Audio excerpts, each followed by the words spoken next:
Hi friends, Muharram సంతాప దినాల్లో భాగంగా వీరత్వానికి ప్రతీకగా నిలిచే అమరవీరుల మృతికి సంతాప సూచకంగా పీర్ల కొట్టంలో వివిధ పేర్ల మీద ఆలంలను ప్రతిష్ఠించి చివరి రోజు మొహరం సందర్భంగా గ్రామాల్లో ఊరేగిస్తారు. మా ఊరు కీసరులో బీబీకా ఆలం ప్రత్యేక ఆకర్షణగా నిలుస్తుంది. తెల్లని దూదితో బీబీకా ఆలంను తయారు చేస్తారు.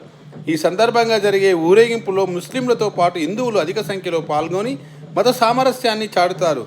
రండి, బీబీకా ఆలం ఊరేగింపు చూద్దాం.